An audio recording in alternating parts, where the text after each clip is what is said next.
Assalamualaikum warahmatullahi wabarakatuh. Salam jumpa kembali dengan channel Militer 62, channel yang membahas tentang militer, pertahanan keamanan, dan konstelasi politik dunia.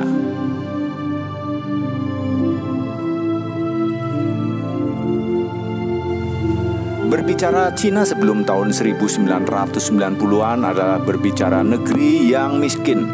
Ekonomi Cina lebih kecil dari Perancis. Berbicara 30, 40, atau 50 tahun lalu akan sulit mengatakan Cina adalah raksasa selain penduduknya yang besar dan kemiskinan.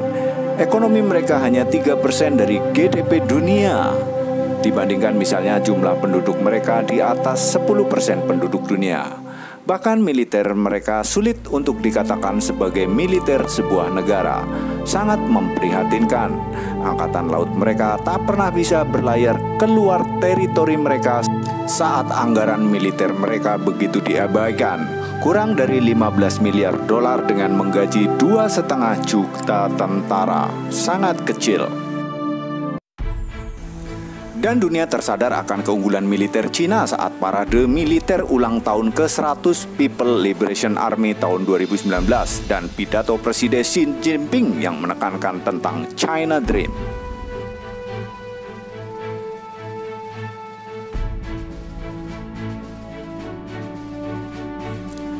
Pemimpin Cina butuh narasi besar untuk sebuah cita-cita besar sebagai pecut motivasi bagi rakyatnya. Mirip narasi Amerika Serikat ketika menarasikan American Dream. Lalu bagaimana dengan Indonesian Dream? Bisakah kita membayangkan akan bagaimana Indonesia 10, 20, 30 tahun ke depan? Saksikan video admin sebelumnya dengan judul Kekuatan RI 2024 hingga 2045. Tolong pemimpin ke depan kasih judul yang jelas ya, misal Indonesian Dream atau The Great Indonesian Again atau apapun yang gagah gitu bro. Tolonglah ya bro. Karena militer Cina nyaris mengalahkan Rusia dan secara ekonomi Rusia jelas sudah kalah, maka admin akan membandingkannya dengan sang raja dunia, Amerika Serikat.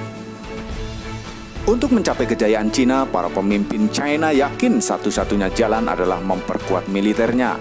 Negara yang kuat adalah yang memiliki militer kuat. Hal inilah satu-satunya jaminan keamanan negara. PKC terus menyadarkan pemimpin dan rakyatnya agar tidak lagi rendah diri atau direndahkan dalam bidang militer, karena militer dari rakyat, oleh rakyat, dan untuk rakyat. Kemudian Cina meningkatkan anggaran, riset, dan pembelanjaan bidang militer besar-besaran selama 25 tahun terakhir. Dalam kerangka kekhawatiran kekalahan dan pengaruh ideologi lain, pemimpin Cina memulai dengan target mendominasi Asia. Disinilah poinnya, menjadikannya terkuat dan terbesar di tahun 2030. Poin berikutnya, karena kompetisi global hanyalah satu target, yaitu mengalahkan Amerika Serikat, maka Cina fokus ke wilayah regional dengan penguatan di dalam negeri. Dan dalam 2,5 dekade Cina melakukan perencanaan, keuangan, dan pragmatisme. Cina membangun kekuatan militer termasuk penguasaan angkatan udara dengan tujuan berkuasa di abad 21, sementara Amerika Serikat cukup berkuasa di abad 20. Pertanyaannya adalah bagaimana bisa pertumbuhan pesat Cina bidang militer juga seiring dengan pertumbuhan ekonomi. Yang jelas hal ini baru diketahui 25 tahun kemudian. Bahkan bidang militer Cina sekarang berada di posisi ketiga atau mungkin kedua dunia. Hal ini tentu memerlukan banyak sekali anggaran, uang belanja yang begitu banyak. Belanja militer naik 750% selama 20 tahun. Sebuah pencapaian yang sangat hebat yang belum pernah terlihat di dunia selama ini. Mungkin inilah perbedaannya jika dibandingkan dengan Amerika Serikat. Pertama adalah fokus. Meskipun anggaran militer Amerika Serikat nyaris 4 kali lipat, tetapi bicara hasil dan efektivitas, Cina terlihat lebih unggul. Fokus dan tujuan penggunaan yang berbeda adalah penyebabnya. Amerika berfokus pada proyek perluasan pengaruh global yang tentu biayanya sangat mahal. AS menghabiskan sebagian besar anggaran militernya untuk perang global, seperti perang terhadap terorisme di Timur Tengah atau negara yang dianggap mendukung terorisme dalam 2 dekade terakhir. Cina dengan anggaran yang tentunya lebih kecil berhemat karena biaya tenaga kerja yang murah, fokus infrastruktur negara, dan industri militer dalam negeri. Sementara itu Amerika Serikat lebih boros karena untuk penggunaan dana keamanan global dan tenaga kerja ahli internasional yang mahal. Cina berkonsentrasi kepada SDM dalam negeri dan regional. AS memiliki ratusan pangkalan militer di dunia. Cina hanya memiliki satu pangkalan. Maka Cina berpromosi secara regional tentu saja dalam bidang peralatan militer. Yang kedua adalah tentang pencapaian tujuan-tujuan nasional Cina. Kini Amerika merasa terganggu dengan adanya konflik Ukraina-Rusia.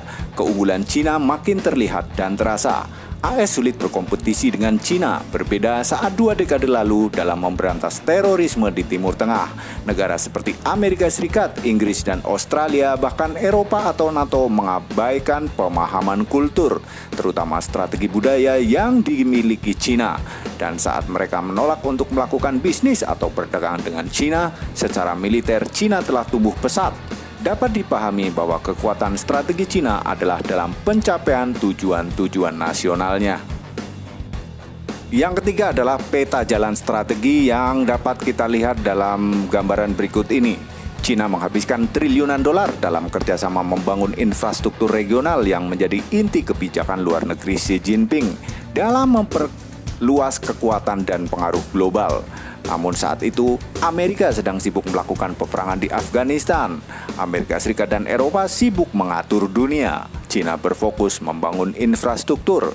Cina sangat pragmatis dalam bagaimana memadukan antara kemampuan dan peningkatan militer yang bertujuan untuk menyaingi Amerika. Demikian juga dalam produksi persenjataan, Cina memilih lebih hemat daripada memilih perang. Saat ini tentu Cina lebih unggul, terutama dalam hal pembuatan rudal hipersonik, sebagaimana telah kita saksikan bersama sebuah peristiwa percobaan rudal Cina yang sangat signifikan mengelilingi dunia, sementara Amerika Serikat gagal melakukan uji coba rudal hipersonik belum lama ini.